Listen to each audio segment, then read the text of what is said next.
Support WrestleTalk! Give us a subscribe. Across their NXT brands, WWE has the best women's division in the world, and it is going from strength to strength with this latest signing. Legendary Japanese star Meiko Satomura has now been confirmed to have signed with the E and will be joining NXT UK. This is all after it was reported as a possibility back in last October. Now, a promo package for her aired on last night's episode after Kaylee Ray said that after a year on top of the division, she wanted to face the best in the world. Meiko clearly took that as a challenge, saying, "Be prepared." New Lion King based gimmick incoming. I can see it now with the hyenas and the sort of thinly veiled fascist subtext.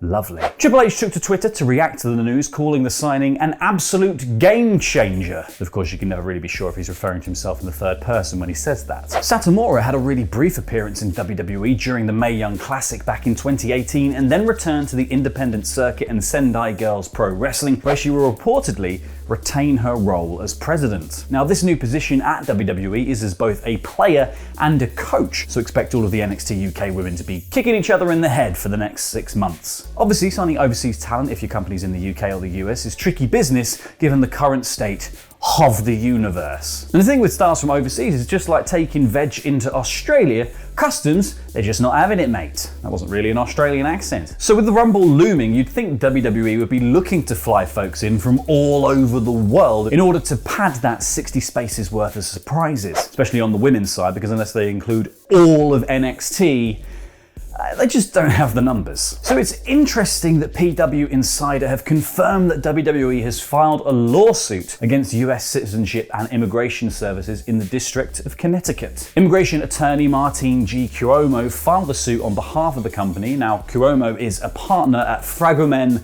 Del Rey, Bernson, and Lowy, the world's largest firm dedicated to corporate immigration and a great D&D party. An electronic summons was issued on January 27th to Immigration Services, and an answer is required in 60 days. Now, the current contents of the filing are sealed to the public though, so we're going to have to wait and see what this is all about. But there's this potential that it might be over loss of earnings or some costs incurred from talent being barred entry into the US. That's what I'm wondering anyway. Because I guess one expected appearance not being able to show up could set off this chain reaction of finding and paying new talent, full-on rewrites of the show, and creative calamity, otherwise known as Monday in WWE. Which is one of those jokes, this has got that little grain of truth right at the center of it, because Ringside News are reporting that they were told that the current flow of information in WWE's creative process is the worst it has ever been. The worst. Wadding up that sweet, sweet transfer of ideas is one Bruce Pritchard, who can supposedly block opinions from getting to Vince McMahon from nearly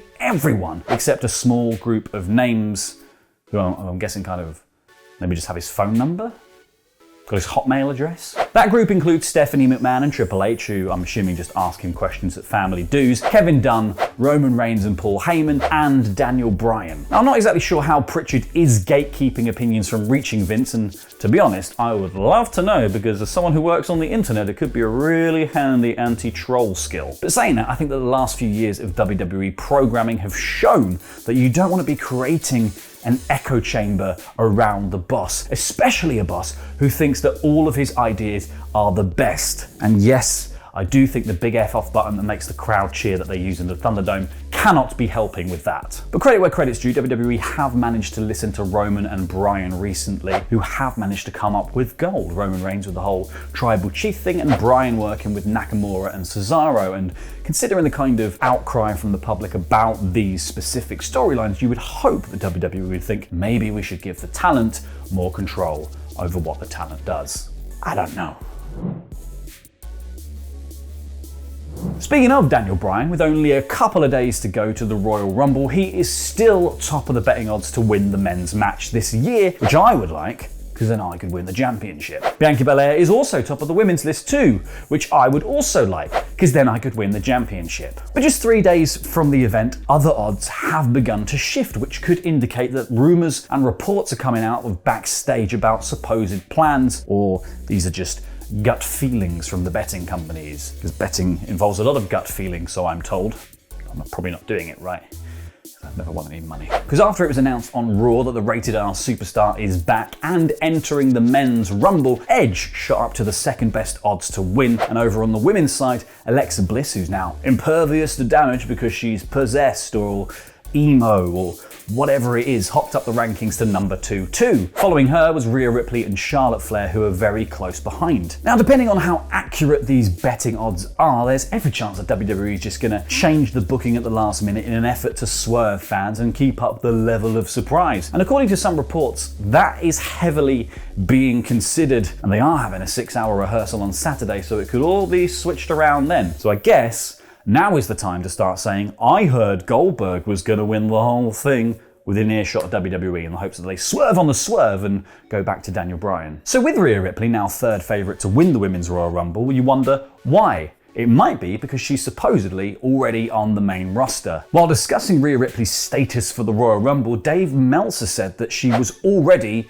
on the main roster, and that her debut was supposed to occur a couple of weeks ago, but was being held off because plans are subject to change, I guess, and now I'm getting really quite worried about the Rumble. Anyway, Ripley was last seen on NXT being powerbombed through the stage by Raquel Gonzalez in a feud-ending extravaganza, and an inevitable follow-up clash between her and Charlotte Flair seems like something that WWE should want to pursue. But obviously, Charlotte is very busy right now trying to rein in her Randy dad, so we just can't do that quite yet. Hopefully though, when we do get round to it, WWE does it right this time and finally gives the rub to Rhea, because she could then, I don't know, become a really big star for them. That's something that Mick Foley would like to see, because he was talking about it on his Facebook and said that WWE dropped the ball with the Ripley versus Charlotte storyline, adding that despite having an outstanding match at WrestleMania, the loss to Charlotte greatly slowed the young Australian's momentum, and with it, the opportunity to be the major face of her brand and that rare, transformative wrestler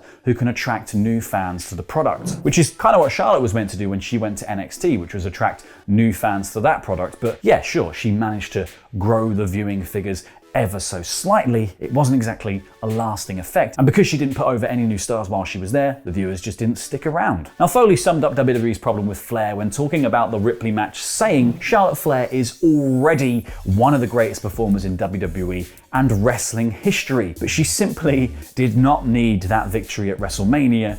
Rhea Ripley did. That's the thing. Charlotte's already established. She needs to be putting over other people now. Now, the Royal Rumble is famed for its nostalgic cameos, wheeling out the legends of the past to remind everyone how much better it used to be. But The Undertaker had his way. It wouldn't just be the occasional cameo that's reverted to the past, it would be the entire locker room. As he revealed on his now infamous appearance on the Joe Rogan podcast, he prefers a time when the locker room was more tough, when people had guns and knives in their bags instead of playing video games. Several current wrestlers have indirectly responded to Taker, including Xavier Woods and Drew McIntyre, but now one of Taker's most storied rivals from years ago has weighed in too on Twitter, and he doesn't agree either. It's him again. It's Mick Foley, who said, "Today's professional wrestlers are every bit as tough as the wrestlers of my era were. Just my opinion." But that doesn't mean that everyone is in disagreement with Taker though, as he's found support from none other than the current challenger for the WWE Championship, Goldberg. Proper shocking, that. Appearing on the After the Bell podcast with Corey Graves, Goldberg commented on the locker room being soft these days. He said times are quite different than they were back then today, but people are soft. People take offense to things way too quickly. Get a little thicker skin, boys and girls, that's all I can say. When legends came in when I was in the business in the beginning, I was greatly appreciative of the eyes they brought to our product, and one day those young kids are going to be just like me, and I hope that karma comes back to bite them in the ass. That's all I can say, because at 54 years old, I don't know one of them that could be doing what I do.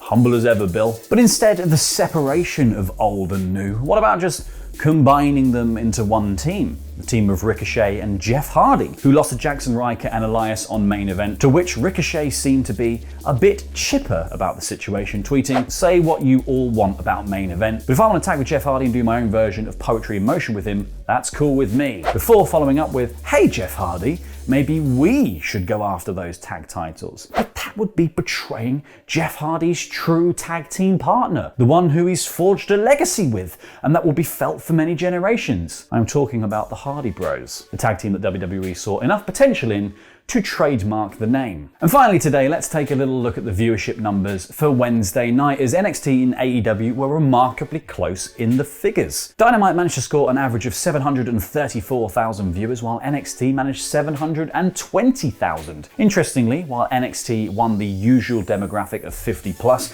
they also scored higher in women aged 18 to 49 and women aged 12 to 34, possibly because of the Women's Dusty Classic. AEW also featured an outage on their broadcast on TNT, meaning there was a black screen for almost the entirety of the Lance Archer versus Eddie Kingston opening match, which could have affected the numbers. There's potentially a major surprise lined up for the Royal Rumble. Click the video on the right to find out more, and the video below that to watch WrestleTalk's predictions for the show, including some major stipulations for the Jam That Championship, which will be mine when everything will be Fakador. I've been El Fakador Laurie Blake. Jam that jam.